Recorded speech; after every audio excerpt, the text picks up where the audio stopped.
যেখানে বাদী বলতেছেন 4 থেকে 5 জন মাত্র দুষ্কৃতিকারী তার মোটরসাইকেলটি ভাঙচুর করে আগুন লাগিয়ে দিয়েছেন, সেই মামলায় 63 জনের কেন এজাহারে নাম আসবে? যে মামলা দরজ করা হয়েছিল সেই মামলা একটি মোটরসাইকেল পুরার মামলা।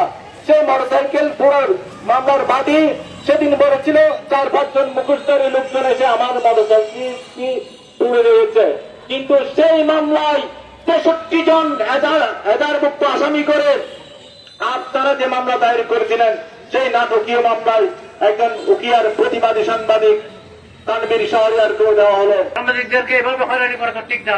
সাংবাদিকরা যদি অবাক্যাত হয়, সত্যিকার কথা সত্যিকার অর্থে গণতান্ত্রিক পরিবেশের জন্য এদের কলম সৈনিকের যে সাধারণত যে কাম্যতা আছে জরুরি রয়েছে সেটা তো ব্যাহত হবে। যেখানে বাদী বলতেছেন 4 থেকে 5 জন মাত্র দুষ্কৃতিকারী তার মোটরসাইকেলটি ভাঙচুর করে আগুন লাগিয়ে দিয়েছেন, সেই মামলায় 63 জনের কেন এজাহারে নাম আসবে? সেই মামলায় কেন সন্দিগ্ধ আসামি হিসেবে আরো 3 ডজন মানুষ ফরওয়ার্ডিং এর আসামি হয়ে জেল খাটবে? আমরা প্রশাসনের কাছে সুনির্দিষ্টভাবে দাবি জানাতে চাই, অবিলম্বে সাংবাদিক তানভীর শাহরিয়ারকে মুক্তি দিতে হবে এবং অবিলম্বে তার বিরুদ্ধে যে মামলা করা হয়েছে সেই মামলা প্রত্যাহার করতে হবে। সত্যকে কখনো কারাবন্দী করে রাখা যাবে না।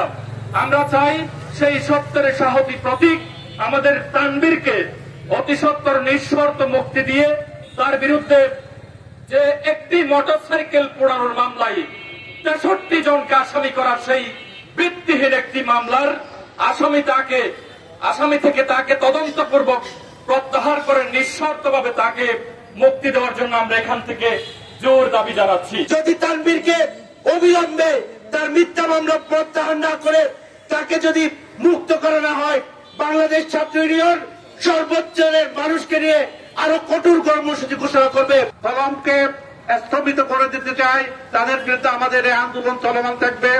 এই আন্দোলন যতক্ষণ পর্যন্ত তানভীর শাহরিয়ারকে বিনা শর্তে মুক্ত করা না হয়, আমরা আজকের এই মানববন্ধন থেকে আরো শক্ত আন্দোলনের দিকে ধাবিত হব।